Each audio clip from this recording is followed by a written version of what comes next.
Hello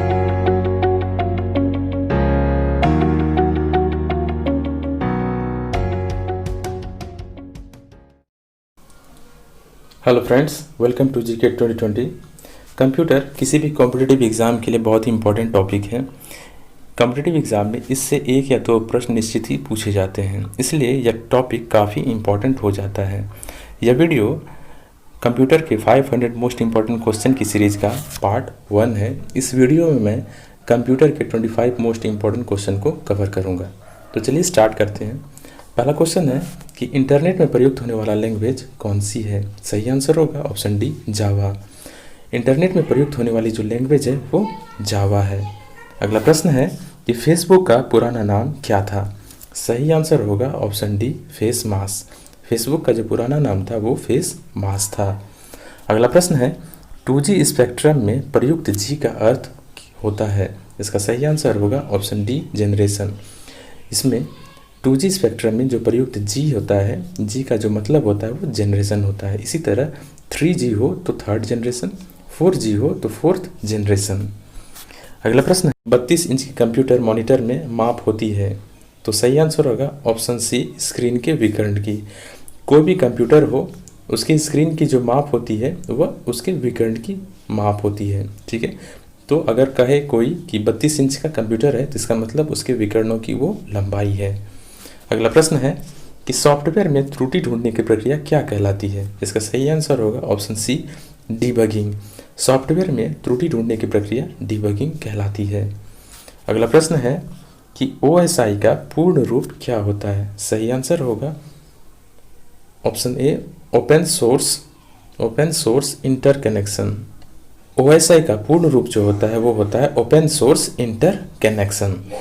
अगला प्रश्न है कि पहली कंप्यूटर भाषा कौन सी विकसित की गई थी? सही आंसर होगा ऑप्शन सी, फोर्ट्रॉन। पहली कंप्यूटर भाषा जो विकसित की गई थी वो फोर्ट्रॉन थी। अगला प्रश्न है CD किस प्रकार की डाटा भंडारण पद्धति है? इसका सही आंसर होगा ऑप्शन बी, प्रकाशीय। CD जो होता है, CD जिसका फुल फॉर्म होता है कॉम्पैक्ट डिस्क, इसमें जो डाटा का भंडारण होता है वो प्रकाशीय विधि से होती है। याद रखिएगा, इंपॉर्टेंट क्वेश्चन है। अगला प्रश्न है कि विल का पूर्ण रूप क्या होता है? इसका सही आंसर होगा wireless, option D, wireless in local loop. Will का जो फुल फॉर्म होता है वो होता है वायरलेस इन लोकल लूप। अगला प्रश्न है कि कंप्यूटर में IC का अर्थ क्या होता है? सही आंसर होगा ऑप्शन सी, एकीकृत परिपथ। अंग्रेजी में IC को इंटीग्रेटेड सर्किट कहते हैं और इसी का हिंदी रूपांतरण एकीकृत परिपथ होता है। तो याद रखिएगा कि IC का जो फुल फॉर्म होता है वो इंटीग्रेटेड सर्किट भी होता है और उसी का हिंदी एकीकृत परिपथ है। अगला प्रश्न है कि वाईफाई का पूरा नाम क्या होता है? वाईफाई का पूरा नाम क्या होता है? सही आंसर होगा option C, wireless fidelity. WiFi का जो पूरा नाम होता है वो होता है वायरलेस फिडेलिटी। अगला प्रश्न है कि कंप्यूटर के लिए IC चिप आमतौर पर बनाया जाता है किस मेटल का? सही आंसर होगा ऑप्शन बी, सिलिकॉन का। कंप्यूटर के लिए जो IC चिप का इस्तेमाल किया जाता है वह आमतौर पर सिलिकॉन का बनाया जाता है। अगला प्रश्न है कंप्यूटर के प्रोसेसर की गति मापी जाती है? इसका सही आंसर होगा ऑप्शन बी, MIPS में। कंप्यूटर के प्रोसेसर की गति जो मापी जाती है वो MIPS में मापी जाती है। अगला प्रश्न है कि C किस प्रकार की भाषा है? सही आंसर होगा ऑप्शन बी, उच्च स्तरीय भाषा। C जो है कंप्यूटर की लैंग्वेज है।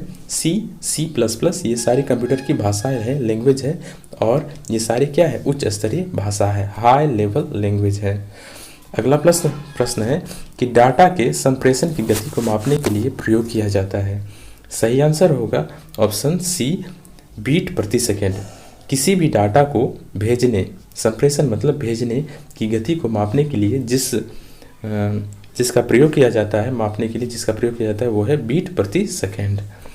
अगला प्रश्न है कि CD-ROM डिस्क को पढ़ने के लिए किसकी ज़रूरत होती है? सही आंसर है ऑप्शन ए, लेज़र किरण की। CD-ROM के डिस्क के ऊपर जो भी मेमोरी होती है, जो भी स्मृतियाँ होती है, उसको पढ़ने के लिए जिसकी ज़रूरत होती है वो है लेज़र किरण की। अगला प्रश्न है मोडेम का पूरा रूप क्या होता है? सही आंसर है option C, modulator demodulator. Modem का जो पूरा रूप होता है वो मॉडेम, मॉड्यूलेटर और डीमॉड्यूलेटर होता है। अगला प्रश्न है, रोम का पूरा रूप क्या होता है? तो रोम का जो फुल फॉर्म होता है वो क्या होता है? सही आंसर है option A, read only memory. ROM का जो फुल फॉर्म होता है वो रीड ओनली मेमोरी होता है। अगला प्रश्न है कि रैम का पूरा रूप क्या होता है? इसका सही आंसर है option B, random access memory. तो रैम का जो फुल फॉर्म होता है वो होता है रैंडम एक्सेस मेमोरी और रोम का रीड ओनली मेमोरी। अगला प्रश्न है, किसे कंप्यूटर की मुख्य स्मृति कहा जाता है? इसका सही आंसर है रैम। रैम को कंप्यूटर की मुख्य स्मृति कहा जाता है। ठीक है, तो रैम का full form random access memory होता है। अगला प्रश्न है कि लैन का पूरा रूप क्या होता है? इसका सही आंसर है option B, local area network. LAN का full form local area network होता है। अगला प्रश्न है इंटरनेट में HTTP का पूर्ण रूप क्या होता है? सही आंसर है option D, hypertext transfer protocol. Internet में HTTP का जो फुल फॉर्म होता है वो होता है हाइपरटेक्स्ट ट्रांसफर प्रोटोकॉल। अगला प्रश्न है कि ENIAC क्या था? सही आंसर होगा option B, electronic computer. ENIAC एक इलेक्ट्रॉनिक कंप्यूटर था और ENIAC का जो फुल फॉर्म होता है वो होता है electronic numerical integrator computer. ENIAC का जो फुल फॉर्म होता है वो होता है इलेक्ट्रॉनिक न्यूमेरिकल इंटीग्रेटर कंप्यूटर। अगला प्रश्न है कि पहला इलेक्ट्रॉनिक अंकीय कंप्यूटर था? इसका सही आंसर होगा ऑप्शन ए, ENIAC। ENIAC पहला इलेक्ट्रॉनिक अंकीय कंप्यूटर था। अगला प्रश्न है कि नेटवर्क में कंप्यूटर के जोड़ने की अवस्था क्या कहलाती है? सही आंसर होगा ऑप्शन ए, टोपोलॉजी। कंप्यूटर को नेटवर्क से जोड़ने की जो व्यवस्था कहलाती है वो टोपोलॉजी कहलाती है। तो ये था कंप्यूटर के 25 मोस्ट इंपॉर्टेंट क्वेश्चन। उम्मीद करता हूँ कि आपको वीडियो ज़रूर पसंद आया होगा। अगर आपको वीडियो पसंद आया हो तो नीचे कमेंट बॉक्स में कमेंट करें ताकि मैं नेक्स्ट वीडियो जल्दी आप लोगों के लिए लेकर आ सकूं। Thank you for watching this video and best of luck for your exam.